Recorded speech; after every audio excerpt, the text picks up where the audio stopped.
وَلَقَدْ يَسَّرْنَا الْقُرْآنَ لِلذِّكْرِ فَهَلْ مِن مُّدَّكِرٍ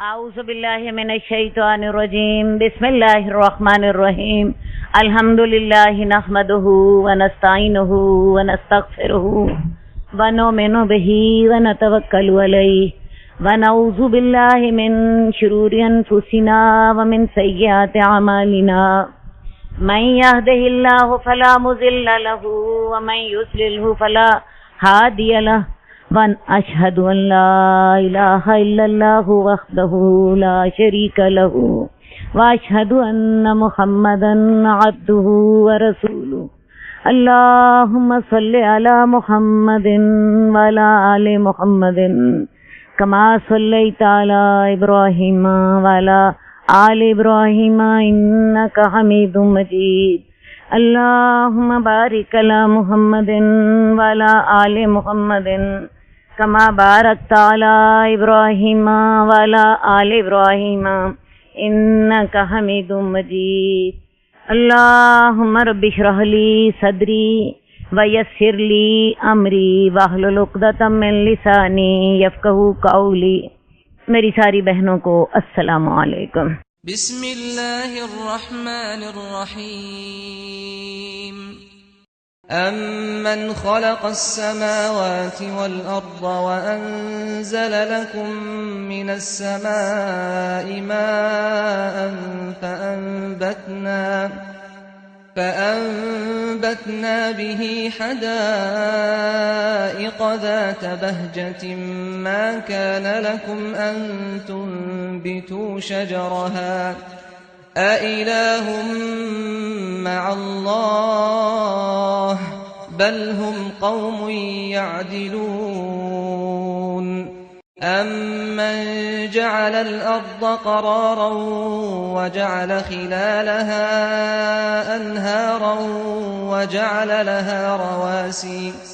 وَجَعَلَ لَهَا رَوَاسِيَ وَجَعَلَ بَيْنَ الْبَحْرَيْنِ حَاجِزًا أَإِلَٰهٌ مَّعَ اللَّهِ بَلْ أَكْثَرُهُمْ لَا يَعْلَمُونَ أَمَّن يُجِيبُ الْمُضْطَرَّ إِذَا دَعَاهُ وَيَكْشِفُ السُّوءَ وَيَجْعَلُكُمْ خُلَفَاءَ الْأَرْضِ أَإِلَٰهٌ مَّعَ اللَّهِ قَلِيلًا مَّا تَذَكَّرُونَ أَمَّن يَهْدِيكُمْ فِي ظُلُمَاتِ الْبَرِّ وَالْبَحْرِ وَمَن يُرْسِلُ الرِّيَاحَ بُشْرًا بَيْنَ يَدَيْ رَحْمَتِهِ أَإِلَٰهٌ مَّعَ اللَّهِ تَعَالَى اللَّهُ عَمَّا يُشْرِكُونَ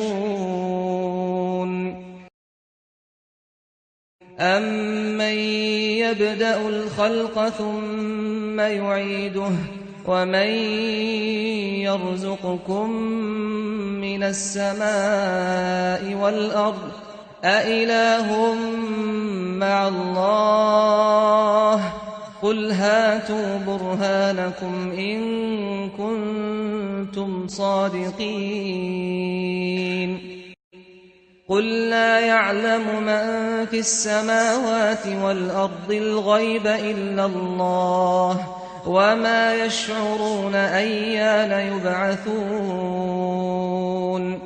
بَلِ ادَّارَكَ عِلْمُهُمْ فِي الْآخِرَةِ بَلْ هُمْ فِي شَكٍّ مِّنْهَا بَلْ هُمْ مِنْهَا عَمُونَ भला आसमानों और जमीनों को किसने पैदा किया और आसमान से तुम्हारे लिए किसने पानी बरसाया जिससे हमने पुरबहार बागात उगाए। तुम्हारे लिए तुम्हारे बस में न था कि तुम इनके दरख्तों को उगाते। क्या अल्लाह के सिवा कोई और खुदा है? बल्कि ये लोग अल्लाह के साथ शरीक ठहराते हैं। कुफारे मक्का का शिरक क्या था? इन आयात में उसे समझिए। ये सवालात अल्लाह ताला ने उस कौम से किए हैं जो कुरान की सबसे पहली मुखातब थी, और जाहिर है ये कुफारे मक्का ही थे। उन्हीं से अल्लाह ताला सवाल कर रहे हैं कि जरा ये तो बताओ, जमीन आसमान का खालिक कौन है? आसमान से बारिश कौन बरसाता है? ये बागात कौन उगाता है? तुम तो इनके बागात नहीं उगा सकते। जरा बताओ, कोई ऐसा खुदा है जो ये सारे काम करे? बल्कि ये लोग अल्लाह के साथ नाइंसाफी करते हैं, जो अल्लाह के साथ शरीक ठहरा लेते हैं। किसने जमीन को जाए करार बनाया? किसने जमीन के अंदर नहरें बनाई? किसने उसके अंदर पहाड़ गाड़ दिए? और किसने दो समंदरों के अंदर एक रुकावट डाल दी कि मीठे पानी का समंदर और कड़वा समंदर आपस में न मिल सके? क्या कोई ऐसा अल्लाह है? अल्लाह के सिवा कोई और माबूद है जो ये तमाम काम कर सके? बल्कि अक्सर उनके नहीं जानते। कौन लाचार की फरियाद सुनता है जब उसे पुकारता है और उसकी तकलीफ को दूर कर देता है? और किसने तुम्हें जमीन के खलीफे बना दिया है? बताओ तो सही, क्या अल्लाह के सिवा कोई और खुदा है? थोड़ा है जो तुम नसीहत हासिल करते हो। तुम्हें खुशकी और तरी के अंधेरों में कौन राह दिखाता है? और कौन बारिश से पहले पहले खुशखबरी देने के लिए ठंडी हवाएं भेजता है? क्या अल्लाह के सिवा कोई और खुदा है? अल्लाह ताला उससे बुलंद है जो वो शरीक ठहराते हैं। अब ये तमाम सवालात जो हैं ये कुफारे मक्का से किए गए, और कुफारे मक्का के पास एक ही जवाब था कि ये अल्लाह ही ये सारे काम करता है। वो अल्लाह को खालिक, मालिक, राज़िक, जिंदगी देने वाला, मौत देने वाला सब कुछ समझते थे। दुआएं कबूल करने वाला, हाजत रवा, मुश्किल कुशा, तकलीफें दूर करने वाला सब अल्लाह को समझते थे। लेकिन अल्लाह के साथ अपने माबूदों को भी अल्लाह के इख्तियारात में शरीक समझते थे। आज का शिरक भी 100% बिल्कुल ऐसा ही है। मुसलमान भी अल्लाह को खालिक, मालिक, राज़िक सब कुछ समझते हैं, लेकिन उसके साथ कब्रों वालों को वो ये समझते हैं कि कब्रों वाले भी बीमारी दूर कर सकते हैं, बच्चों को नौकरियां दिलवा सकते हैं, मुसीबतें दूर कर सकते हैं, उनकी मन्नतों को पूरा कर सकते हैं। तो मैं आपको बता दूं, ये बिल्कुल वैसा ही शिरक है जैसा शिरक कुफारे मक्का का था। तुम्हें खुशकी और समंदर की अंधेरों में कौन राह दिखाता है? और कौन बारिश से पहले पहले हवाओं को खुशखबरी देने के लिए भेजता है? क्या अल्लाह के सिवा कोई और माबूद है? अल्लाह उससे बुलंद है जो वो शिरक करते हैं। कौन है जो मखलूक को पहली बार पैदा करता है फिर उसको दोबारा पैदा करेगा? और कौन जमीन व आसमान से रिज़्क देता है? क्या अल्लाह के सिवा कोई और माबूद है? कहिए, कह दीजिए, तुम अपनी दलील लेकर आओ। अगर तुम वाकई सच्चे हो किस बात के बारे में? तुम्हारा ये जो ख्याल है कि हमारे माबूदाने बातिल के भी कुछ इख्तियारात हैं जिसके साथ वो हमारा नफा और नुकसान कर सकते हैं, हमारी हाजत रवाई, हमारी मुश्किल कुशाई कर सकते हैं, तो इस सिलसिले में अपनी दलील लेकर आओ। कहाँ है वो आयात जिसमें अल्लाह ताला ने ये बताया हो कि मैंने इन लोगों को अपने इख्तियारात में शरीक कर रखा है? किसी भी ऐसी किताब में, तौरात, इंजील, जबूर या कुरान, जहाँ पे अल्लाह ताला ने ये बताया हो कि मैंने इन तुम्हारे माबूदान को अपने इख्तियारात में शरीक कर रखा है। इसके ऑपोजिट अल्लाह ताला ने हर जगह कुरान मजीद में ये बात कही कि वो वहदहू ला शरीक है, उसके सारे इख्तियारात उसने के अपने पास हैं। वो कायनात का इंतजाम चला रहा है, उसने कायनात को पैदा करके उसे छोड़ नहीं दिया, बल्कि आज भी वो तमाम इख्तियारात का मालिक है। नफे, नुकसान, जिंदगी, मौत, इज्जत, जिल्लत सब उसके हाथ में है। कह दीजिए कि अल्लाह के सिवा जमीन व आसमान की छुपी हुई चीजों को कोई नहीं जानता, और ये कब्रों वाले तो इतना भी नहीं जानते कि उनको कब उठाया जाएगा, कब कयामत आएगी और कब उनका बरज़ख का वक्त खत्म होगा। बल्कि इनका इल्म आखिरत के बारे में खत्म हो चुका, बल्कि ये लोग तो उसकी निस्बत शक में हैं, बल्कि वो उससे तो अंधे हैं। اور उन लोगों ने कहा जिन्होंने कुफर किया, क्या जब हम मट्टी हो जाएंगे और हमारे आबा अजदाद भी, तो क्या हम दोबारा निकाले जाएंगे? इस बात का वादा हमसे भी किया गया और हमारे आबा अजदाद से इससे कबल भी किया गया। ये तो पहले लोगों की कहानियां हैं। हमने आज तक न देखा कि हमारा कोई दादा या हमारा कोई परदादा दुनिया में जिंदा होकर आ रहा हो। हालांकि ये शैतान ने उनकी मत मार दी थी। अल्लाह ताला ने कभी भी ये नहीं कहा कि इस दुनिया में अल्लाह जिंदा करेंगे। अल्लाह ताला का वादा ये है कि अल्लाह ताला क़यामत को इन सब को दोबारा जिंदा करेंगे। कह दीजिए जमीन में चल फिर कर देखो, तो देखो तो सही ऐसे मुजरिमों का जो कि इसी तरह क़यामत को जुठलाते थे, उनका अंजाम क्या हुआ था। वो इलाके जहां अल्लाह ताला का अजाब आया था, अल्लाह ने उनका क्या हशर किया। खंडरात का नजारा करने से ये बात अच्छी तरह वाज़ेह हो जाती है कि इन लोगों पर क्या कुछ बीत चुका था। और मैंने आपको बताया है कि अल्लाह ताला ने ऐसी तमाम निशानियां आज भी बाकी रखी हैं।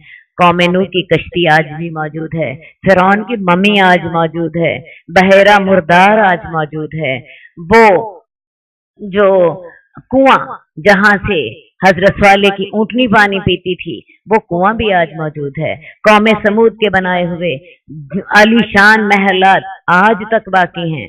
और कौम समूद पर जो अजाब आया था और उनके जो पहाड़ बिल्कुल बिखर कर रह गए थे, वो पहाड़ भी आज मौजूद हैं। जब तबूक की तरफ जाएं तो रास्ते में तकरीबन 500 किलोमीटर के इलाके में ये पहाड़ आज भी सामाने इबरत हैं। इसी तरह कौम आद का इलाका, जब कुफारे मक्का तिजारती सफर पर जाते थे तो रास्ते में देखते थे, वो आज भी बेआबाद और वीरान पड़ा हुआ इबरत के लिए मौजूद है। और ए नबी, आप इन पर गम न खाइए और आप इनकी जो ये चालें चलते हैं उनसे दिल में तंगी महसूस न कीजिए।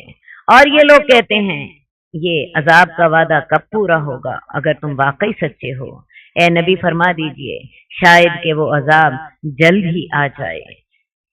उसका बाद हिस्सा जिसको तुम जल्दी मांगते हो, जंगे बदर से ये अजाब कुफार पर मुसल्लत हुआ और फिर उसकी शिद्दत में इजाफा ही होता रहा, यहाँ तक कि फतह मक्का के बाद सिर्फ 8 सालों में कुफर की मुकम्मल बेखनी हो गई।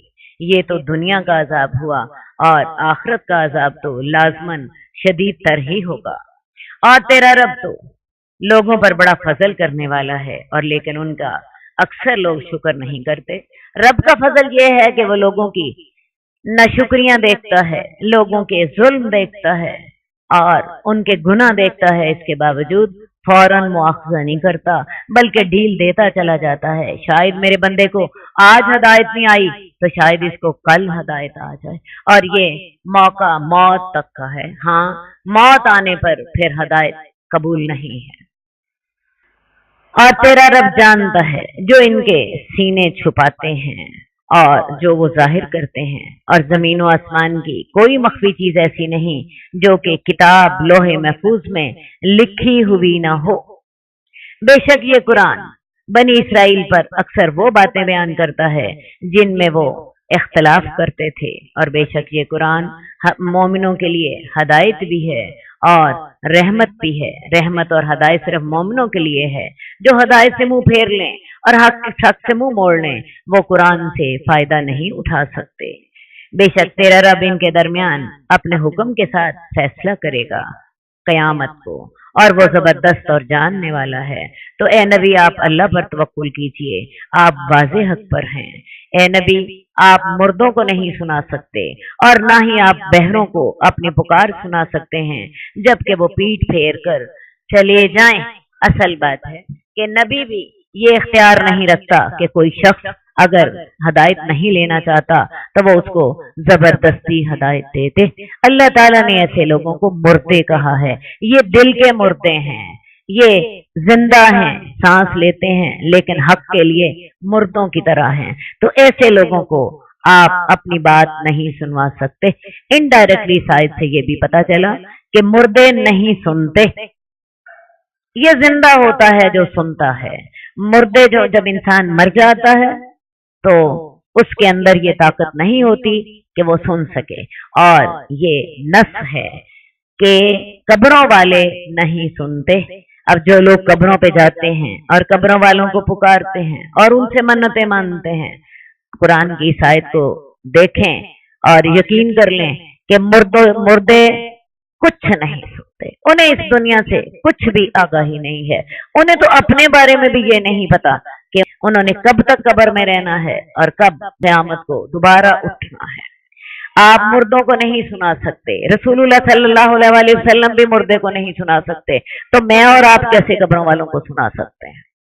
और आप बहरों को भी अपनी पुकार नहीं सुना सकते जबकि वो पीठ फेर कर फिर जाएं, और आप अंधों को उनकी गुमराही से हदायत नहीं दे सकते।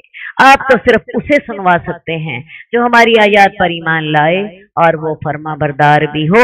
हदायत उससे मिलती है जिसके दिल में हदायत की तड़प होती है, और रसूलुल्लाह सल्लल्लाहु अलैहि वसल्लम भी ऐसे ही शख्स को हदायत दे सकते हैं जो हदायत लेना चाहता हो। आपको पता है आपकी कितनी शदीद ख्वाहिश थी कि अबू तालिब आपके चचा ईमान ले आए, लेकिन वो ईमान ना लाए, और जब फौत हुए तो इन अल्फाज के साथ फौत हुए कि मैं अपने बाप अब्दुल मुत्तलिब के दीन पर मरता हूँ, जिस पर अल्लाह ताला ने कुरान मजीद में फिर आयत उतार दी थी कि ए नबी, जिसको आप चाहें आप उसे हदायत नहीं दे सकते। हदायत सिर्फ उसे ही मिलती है जो कि जिसका दिल हदायत लेने के लिए तड़पता हो। और जब अजाब की बात पूरी होने का वक्त आ जाएगा, हम उनके लिए जमीन से एक जानवर निकालेंगे जो उनसे कलाम करेगा कि फलां फलां लोग हमारी आयत पर यकीन नहीं रखते थे। हजरत अबू हुरैरा कहते हैं रसूलुल्लाह सल्लल्लाहु अलैहि वसल्लम ने फरमाया, 3 बातें जब जाहिर हो जाएं उस वक्त किसी को ईमान लाने का फायदा नहीं होगा। हाँ, अगर वो पहले से ईमान ला चुका हो और नेक अमाल करता हो, वरना उस वक्त ईमान लाने का उसको फायदा नहीं होगा। और वो 3 बातें कौन सी हैं? सूरज का मगरिब से तलू होना, दज्जाल का निकलना, और तीसरे दाब्बतुल अर्ज का निकलना। ये एक जानवर निकलेगा जो कि लोगों को बताएगा कि फलां लोग हमारी आयतों पर यकीन नहीं रखते। ये लोगों के ईमान और कुफर का खुला हाल लोगों को सुना देगा जबान से बोलकर। और उस दिन हम हर उम्मत में से एक फौज इकट्ठी करेंगे उन लोगों की जो हमारी आयत को जुठलाते थे। फिर उनकी गिरोहबंदी कर दी जाएगी, उनकी ग्रुपिंग कर दी जाएगी, हत्ता कि जब सब आ जाएंगे तो अल्लाह ताला कहेगा, क्या तुमने मेरी आयत को जुठलाया था? हालांकि तुमने अपने इल्म के साथ उसका इहाता नहीं किया। अगर ऐसा नहीं तो फिर तुम क्या करते रहे? इल्मी अंदाज में तुमने जांचा ही नहीं था और ना ही ऐसी कोई कोशिश की, बल्कि झट से इनकार कर दिया। मिसाल के तौर पर आखिरत का इनकार कर दिया कि आखिरत ने नहीं आना, हालांकि अभी आखिरत आने का तो वक्त ही ना आया था। शायद वो वक्त आता तो आखिरत आ जाती। तो जैसे उसके आने का इम्कान था, ऐसे ही जैसे उसके ना आने का इम्कान था, इसी तरह उसके आने का भी इम्कान था। तुमने इल्मी लिहाज से ये तहकीक करने की जहमत ही गवारा न की कि ये जो नबी कह रहा है ये सच भी हो सकता है। तुमने सोचे समझे बगैर ही उसका इनकार कर दिया, और उनके जुल्म की वजह से उन पर अजाब की बात पूरी हो जाएगी। फिर उस वक़्त वो बोल भी ना सकेंगे, शर्म और नदामत के मारे गूंगे हो जाएंगे या उन्हें जवाब बन नहीं पड़ेगा।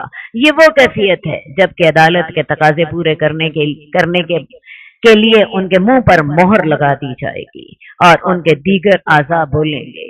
क्या इन्होंने गौर फिक्र नहीं किया कि हमने रात इसलिए बनाई ताकि वो इसमें सुकून हासिल करें और दिन को रोशन बनाया। बेशक इस बात में भी उन लोगों के लिए निशानियां हैं जो ईमान लाते हैं, और जिस दिन सूर फूंका जाएगा तो जो कोई भी आसमान और जमीन में होगा तमाम घबरा जाएंगे, मगर जो अल्लाह ताला ने चाहा।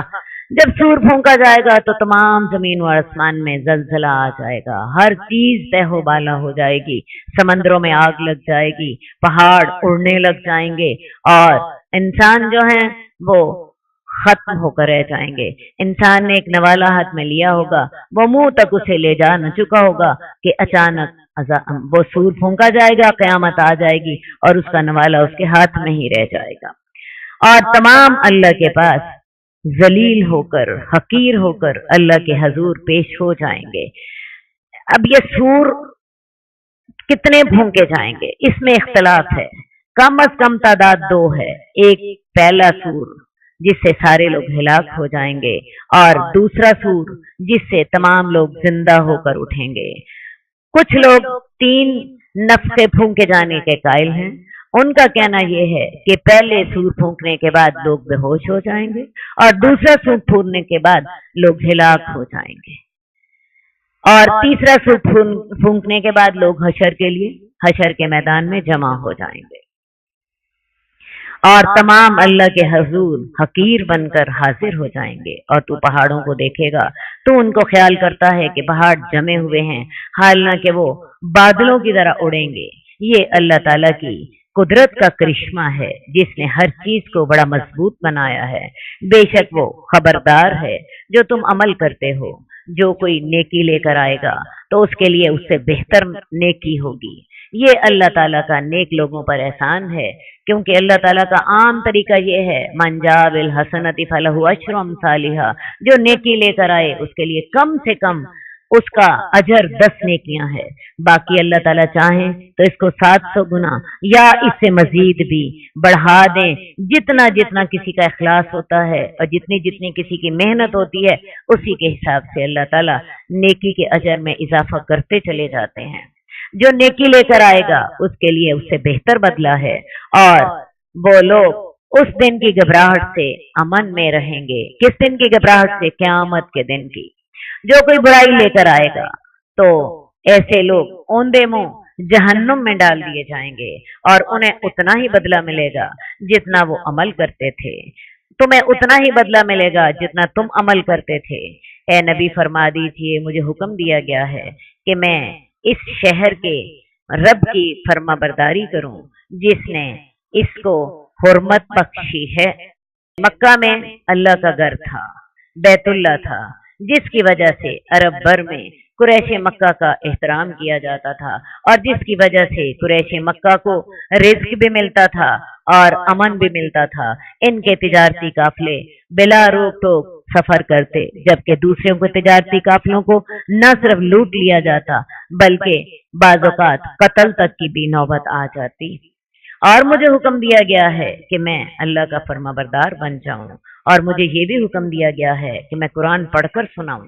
تو جس نے ہدایت حاصل کر لی تو اس نے تو اپنے لیے ہی اپنا ہی فائدہ سوچا، اپنے لیے ہی ہدایت حاصل کی، اور جو گمراہ ہو گیا تو کہہ دیجئے بے شک میں تو ڈرانے والوں میں سے ہوں۔ میں تمہیں لازماً ہدایت نہیں دے سکتا، میں تم پہ دروغہ نہیں ہوں۔ میرا کام تو صرف تمہیں اللہ کا پیغام پہنچانا ہے، چاہو مانو چاہو انکار کر دو۔ اور اے نبی فرما دیجئے اللہ کے لیے تمام تعریفیں ہیں، وہ عنقریب اپنی نشانیاں تمہیں دکھائے گا تو تم انہیں پہچان لو گے۔ اس آیت میں بھی اللہ تعالیٰ کی پیشین گوئی ہے، یہ نشانیاں جلد ہی کفار نے بھی اور مسلمانوں نے بھی دیکھ لیں، اور تیرا رب اس سے غافل نہیں ہے جو تم عمل کرتے ہو۔ بسم اللہ الرحمن الرحیم۔ ہم سورۃ قصص شروع کر رہے ہیں۔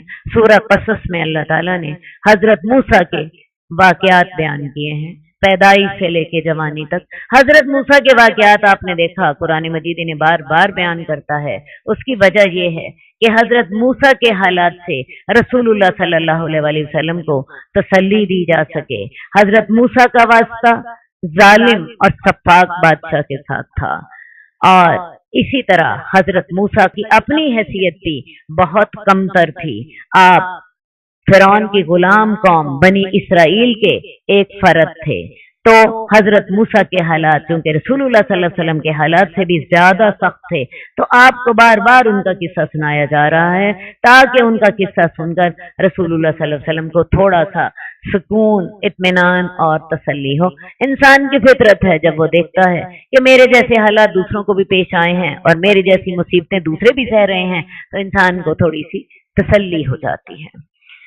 طاسین میم، یہ واضح کتاب کی آیات ہیں۔ ہم تجھ پر حضرت موسیٰ کے حالات پڑھ کر سناتے ہیں اور قوم فرعون کے حق کے ساتھ، تاکہ ایسی قوم کے لیے جو ایمان لاتی ہے بے شک فرعون نے زمین میں سرکشی کی تھی اور اس نے اپنی رعیت کو کئی گروہ بنا دیا تھا. ان میں سے ایک گروہ یعنی بنی اسرائیل کو اس نے کمزور بنا رکھا تھا. ان کے لڑکوں کو تو وہ قتل کر دیتا تھا، ان کی بیٹیوں کو زندہ رکھتا تھا. بے شک وہ فساد کرنے والوں میں سے تھا. یہ فرعون رئیمسس دوم تھا. یہ لوگ قبطیوں پہ بے پناہ مظالم ڈھاتے تھے، جبکہ بنی اسرائیل کو انہوں نے شودر کا درجہ دے رکھا تھا. یہاں تک کہ رئیمسس دوم نے بنی اسرائیل کے نوزائیدہ لڑکوں کا قتل کرنا شروع کر دیا تھا. غالباً کسی بھی قوم کے لیے دنیا میں سب سے بڑی آزمائش یہی ہے کہ اپنے بچوں کو اپنے ہاتھوں قتل کے لیے پیش کریں. اللہ تعالیٰ نے بھی اس کو بلاء عظیم بہت بڑی آزمائش قرار دیا ہے.